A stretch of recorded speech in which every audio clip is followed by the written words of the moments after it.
The Assembly will hear an address by His Excellency Tiémoko Meyliet Koné, Vice President of the Republic of Côte d'Ivoire. I request protocol to escort His Excellency and invite him to address the Assembly.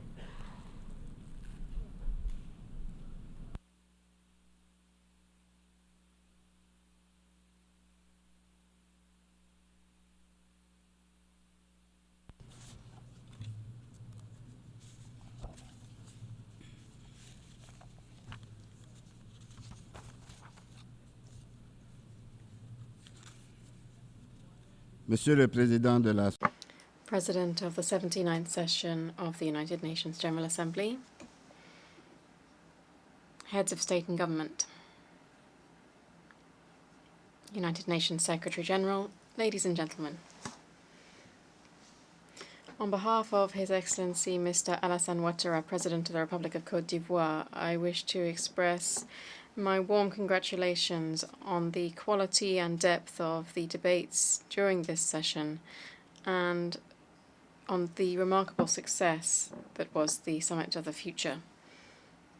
Our general debate is being held against a worrisome global backdrop on the security, economic and political levels, calling on our nations to make a collective leap forward. With this in mind, my country welcomes the very relevant choice of the theme for this session, which invites our states to act together to build a safer and more united world. The world stands at a crossroads. Geopolitical tensions are multiplying and fueling the escalation of several armed conflicts.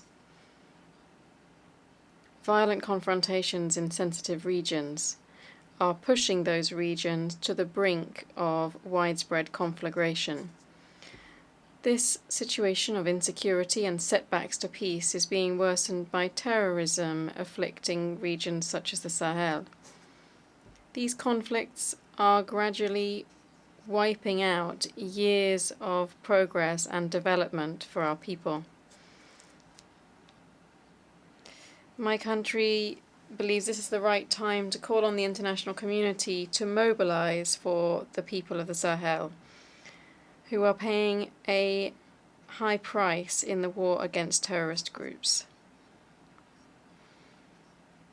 True to our values and our tradition of hospitality, Côte d'Ivoire is hosting, in the best possible conditions, several thousand nationals from neighboring Sahel countries who are fleeing the violence of armed groups. Outside the Sahel, the whole of West Africa is currently threatening to collapse. This trend could spread beyond the African continent if no effective measures are taken. For its part, Côte d'Ivoire is making available the Jacquesville International Academy for Combating Terrorism to all countries in order to help them to build their capacities in counterterrorism, in combating terrorism in all of its forms. Mr. President, the progress made by our countries in development and human security is currently being undermined by the effects of climate change. This heightens inequalities, poverty, and is leading to the forced displacement and leads to the forced displacement of millions of people every year. The relentless rise in the number of climate refugees is the tragedy of our time and tugs on our collective consciousness. In this context, Côte d'Ivoire calls on the United Nations and all of its partners to increase and to intensify their emergency humanitarian assistance for hard-hit populations.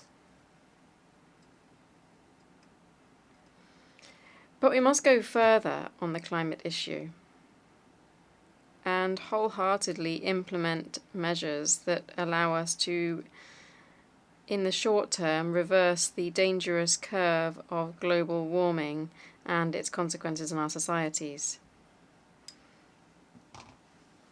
To that end, Côte d'Ivoire reiterates its call to developed countries to honour their pledges in climate finance and in supporting the energy transition. The Loss and Damage Fund should be rapidly filled up and used to relieve the suffering of populations in climate distress. Ladies and gentlemen, in addition to facing security and climate challenges, the world is undergoing a technological revolution for which few countries are prepared. Artificial intelligence harbours great promise for our societies, but it can also pose a host of threats and is open to abuse, particularly due to the lack of international regulations governing its use. Consequently, it falls to us to ensure that this technological revolution doesn't further widen inequalities and doesn't lead to a digital downgrading of some, but rather, on the contrary, that it serves the progress and well-being for all. For this reason, my country welcomes the adoption of the Global Digital Compact. This should enable us to make better use of this technological progress for all nations. Mr. President, it's clear that no single country can enable the world to overcome the global challenges that are eroding the foundations of peace and security, as well as the social progress that has been achieved over the last few decades. In light of this, our collective action should be firmly rooted in the unique multilateral framework of the United Nations. The world truly needs a dynamic and effective United Nations that represents the diversity of peoples and has the backing of the consensus of nations that underpins its legitimacy. In this context, the United Nations that we've inherited from the 20th century must undergo far-reaching reform so that it can fully play its role in today's multipolar world. In particular, the Security Council must open up to Africa in all membership categories in order to reflect this reality.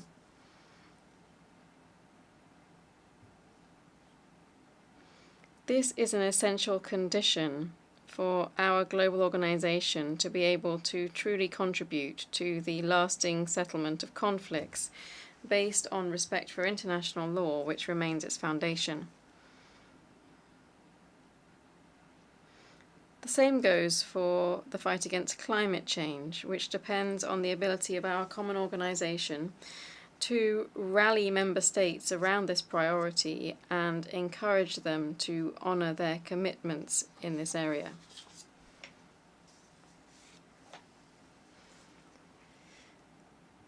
Global governance reform should also extend to multilateral financial institutions so that they can further support efforts to fund sustainable development goals in developing countries, while at the same time tackling the issue of debt. These institutions should be more inclusive in how they operate and how they take decisions. These deep-rooted transformations are inevitable and must be sped up so that these institutions truly work to assist all of our countries in combating poverty and ensuring development. Here I wish to pay tribute to the United Nations Secretary General in his brave initiatives in preventive diplomacy, peacekeeping, and peacebuilding, but also for his commitment to reforming global financial governance. Together, we have the right tools to be able to meet the challenges facing the world and to be able to enable our young people and women to flourish and to contribute more than ever before to development in our countries. Africa's future lies in its young people. We owe it to them to build competitive education and training systems, as well as democratic institutions that protect their freedoms. Mr. President, ladies and gentlemen, my country firmly believes in the values of multilateralism. They are indeed at the heart of our interactions with other nations.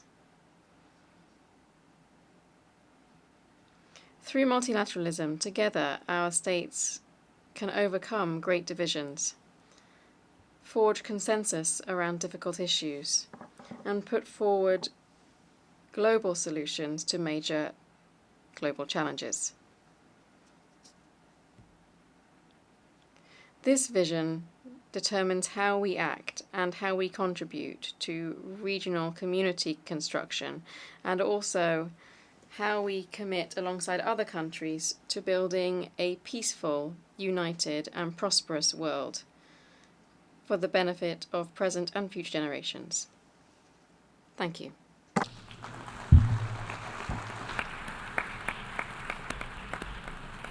On behalf of the Assembly, I wish to thank the Vice President of the Republic of Côte d'Ivoire.